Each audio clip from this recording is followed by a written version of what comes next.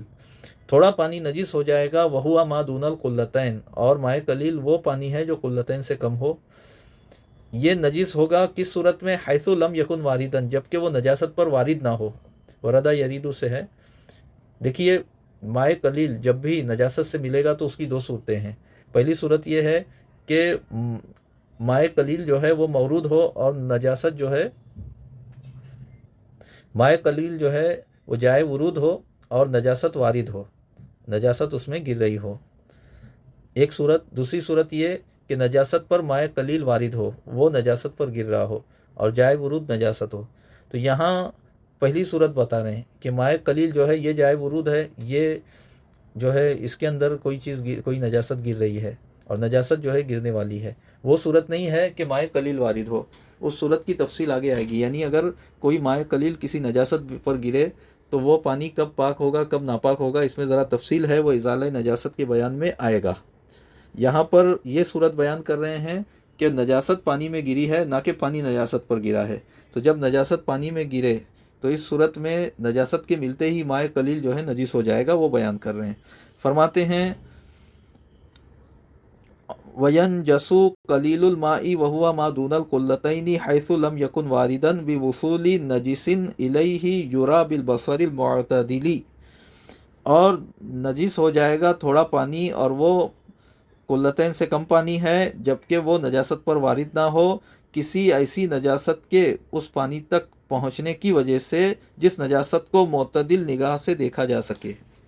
غیر معفو عنہ فی الماء، وہ نجاست پانی میں غیر معفو عنہ ہو، یعنی پانی میں معاف نہ ہو، جیسے کہ انسان کا خون۔ ولو معفو عنہ فی الصلاۃ، اگرچہ وہ پانی میں گرنے والی نجاست نماز میں معاف ہو، جیسا کہ انسان کا خون نماز میں معاف ہے، آدمی کا اپنا خون ہے تو زیادہ بھی معاف ہے، اور دوسرے کا خون ہے تو تھوڑا معاف ہے، زیادہ معاف نہیں ہے، لیکن وہ پانی میں جو ہے معاف نہیں ہے۔ تو وہ اگر پانی میں گر جائے جسے معتدل نگاہ سے دیکھا جا سکے، اتنی کم نجاست نہ ہو کہ جسے معتدل نگاہ سے دیکھا نہ جا سکے، جیسا کہ مکھی کے پاؤں پر جو نجاست لگتی ہے، مکھی اگر نجاست پر بیٹھ کے اڑے تو یہ نجاست اتنی کم ہے کہ معتدل نگاہ سے دیکھی نہیں جا سکتی، تو یہ معاف ہے۔ تو فرماتے ہیں کہ جسے معتدل نگاہ سے دیکھا جا سکے ایسی نجاست ہے، وہ مائع قلیل میں گرے، اس حال میں کہ مائع قلیل جو ہے وہ نجاست پر وارد نہ ہو، بلکہ نجاست جو ہے اس میں گر رہی ہے، تو وہ پانی میں معاف نہ ہو، یہ بھی ضروری ہے، اگرچہ وہ نماز میں معاف ہو۔ تو ایسی صورت میں پانی نجاست کے ملتے ہی نجس ہو جائے گا، اگرچہ پانی کا رنگ یا بو یا مزہ بدلے یا نہ بدلے۔ وصلی اللہ علی سیدنا محمد وآلہ وصحبہ اجمعین، والحمد للہ رب العالمین۔